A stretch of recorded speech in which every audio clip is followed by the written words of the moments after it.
Chapter 12. What are you crying about? That guy was obviously a loser, and you know it. Lex's mother, Marie Lucian Deitas, was laughing as if Lex had said something funny.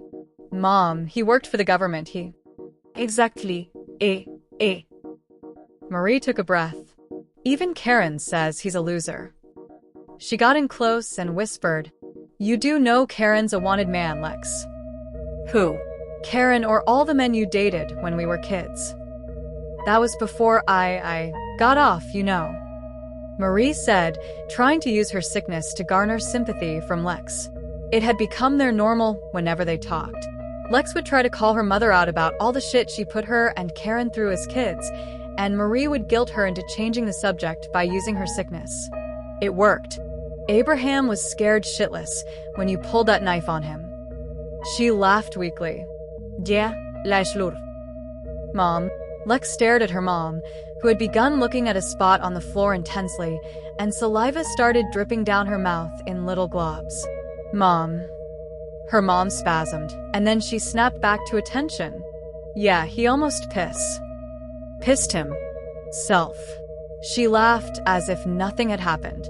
Lex tried to laugh it off, but her body must not have heard the command, because she just looked at her mom, and to her surprise, she felt angry.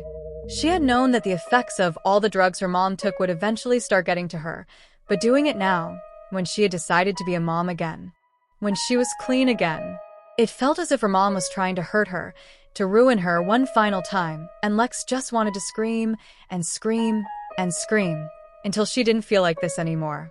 Lex? Oh, do you remember when I gave you that nickname? Now that was a day. Lex plastered a smile to her face. Kaeron was the first person to start calling me Lex. No, remember, me and Jessica, you remember my friend Jess. Jessica, SH, was the one who stole. She trailed off. Mom, what Lex? Oh, do you remember when I gave you that nickname? Lex forced her face to stay neutral. Yes, Mom, I remember. That was a day. Her mom laughed. Lex wanted to vomit. Why? Why couldn't you just be happy with us? Why weren't we ever good enough? Mom, did I do something wrong? Did Kaeron? You know he doesn't mean to. He just has a tough time fitting in. Mom? Her mom was gone, and with her went the shady apartment she was living in, and the smell of awfully made soup and cigarette smoke. Everything was stripped away, leaving nothing behind. She was falling. Why are you trying to save me? A familiar voice echoed in the black. Lex tried to scream, but no sound came out. Lex, why are you trying to save me? The voice spoke again. Why did it sound so familiar? Lex. Her eyes fluttered open, and she was met with a black figure looking down at her. Mom? Lex asked weakly. No, it's Lillian. Lex blinked rapidly, trying to adjust to the darkness of the area. Here, let me help. Lillian said. The room was suddenly filled with a burst of bright light, and Lex had to throw her hands up, close her eyes, and look away so she wouldn't be blinded. Sorry about that. The light vanished, and Lex put her hands down and looked Lillian's way. She was playing with her hair, as if she had done nothing wrong. We need to talk. Lex said as the fog on her memory lifted. Are you sure? Lillian asked, refusing to meet her glare. Lex, however, was not having it and got in Lillian's face. Yes. Kaeron basically leapt down the slope he had run to after taking down his third with a well-timed grenade, but it was his last one, so bittersweet. They were a tight unit and had hardly any gaps, but even with his left arm being useless from the bastard who had caught him by surprise, he had so far been able to circumvent their defenses and slowly chip away at their numbers. Come on, Kaeron, you're good, I'll admit that, but without being able to shift. With that injury, there's no chance you can beat us, you know that, right? So much for friends. Kaeron scoffed. The leader of these bastards was a professional bounty hunter Kaeron knew, who was only known under the alias Dicer. Kaeron had worked with him a few times in the past, and he was one of Kaeron's very few connections for getting Kyrian. Or, at least he was.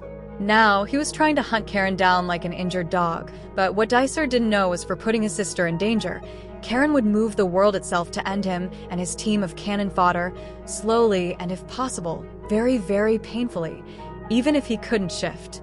He dropped to the dirt next to a bush and listened to his surroundings. It didn't matter how insignificant the sound, the rush of water from a nearby stream, the slight blow of the wind. Snap. He army crawled over to a nearby tree and rose inch by inch until he was able to check around the tree, but stay low. He aimed for the direction he had heard the noise, adjusting a bit for where he knew the guy would go, and fired 2 shots. He heard a thud and knew his shots had struck their mark. Damn it, Kaeron. Always so fucking stubborn. You can't keep this up forever. Thanks to your visit with a certain dwarf, I have 35 million reasons to just waste your time here and wait for my guys to find the girl and then disappear. He should have known Einzer wouldn't keep his fucking mouth shut. Yeah, but you know if you let me live, I'll wipe you and anyone you've ever loved off the face of the earth. Kaeron said, trying to hide the exhaustion that was creeping in. He had been running around nearly dodging bullets with a shot arm for who knows how long, and not even his training could stop him from feeling every grueling moment. Not with dear Lexi, as a hostage you won't. Kaeron stopped moving, stopped thinking, stopped breathing. And then he saw red. He ran out of his position, charging for the middle of the area he suspected them to be hiding. He was no longer Kaeron Deitas. He was rage, and he no longer wanted to kill these sons of a bitches. Fuck a bullet. He wanted to skin them alive and nail their fucking corpses to the fucking trees. A flicker of movement to his left had him adjusting where he was charging, and that's when shit hit the fan. Bullets whizzed by in all directions like mosquitoes, but it must not have been Kaeron's day to meet death, because somehow the shots were off by inches each time, and one even grazed his cheek. But Kaeron was an unstoppable force headed for his target. A smile twisted his face, and he ducked a bullet, only to pull out his dagger as his target came into sight, and whatever they saw in Kaeron's eyes made them drop their gun. What the fuck? He exclaimed before Kaeron jammed the blade all the way to the hilt into the man's throat, and he started to choke on his own blood. With an impressive amount of force, Kaeron dragged it across his throat until he made it around its entirety, and blood sprayed out like a broken school water fountain. The bullets quieted, and something inside Kaeron bubbled to the surface, and he laughed. Fuck this. He's a freak of fucking nature. Somebody squeaked.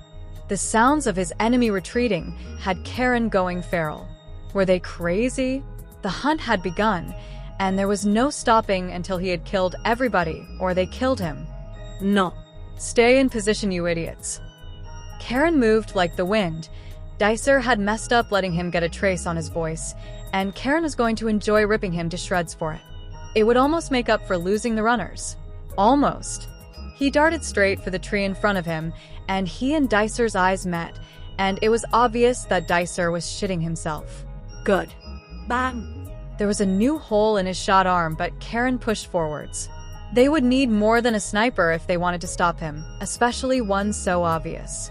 Kaeron shoved his dagger in his mouth, pulled out one of his Berettas, and without looking the fucker's way, fired a single shot.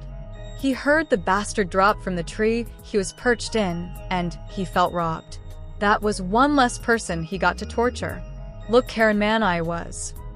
I mean, it's just a job, you know, no hard feelings, Kaeron. Kaeron. Man. Listen to me. I was just kidding about the Lex thing, Kaeron. Who or what are you? Lillian averted her eyes from Lex's death glare. Lillian had never made Lex this angry before, but she could sense that Lex wanted to trust her, and Lillian would first betray that trust than tell the truth about herself and let everything that happened with Talion happen with them, because as selfish as it was. She liked Lex, and she had come to really tolerate Kaeron, and they were the closest people she had to call friends, and she couldn't bear to see that moment where the way they looked at her changed, and she becomes nothing more than a rare specimen to them. Come on, Lex, you knew from the beginning that I had secrets. Lex shook her head. Nope, that won't work. You are glowing, but you're supposed to be human. Humans don't glow. Lillian smiled, hoping Lex couldn't feel how nervous she really was. I'm better than I thought if I can fool a Deitas. What are you talking about? I mean, I knew I was good, but I didn't think I could. Earth to Lillian. What are you talking about? It was a parlor trick, my young detective. First of all, if you ever call me a young detective again, I'll tell Kaeron that he can start calling you small feet again. Point taken. And what do you mean? It was a parlor trick. She looked at Lillian with a skeptic stare. Lillian took a breath to steady her nerves and then spoke. The glow you saw was really from a flashlight, and I knocked you out using the stun gun that I had hidden up my sleeve. Lex examined her, disbelief written all across her face, but Lillian was a statue, not allowing even a hint of emotion to show on her face. You're lying. Lex rolled her eyes. You're such a bad liar. You try way too hard.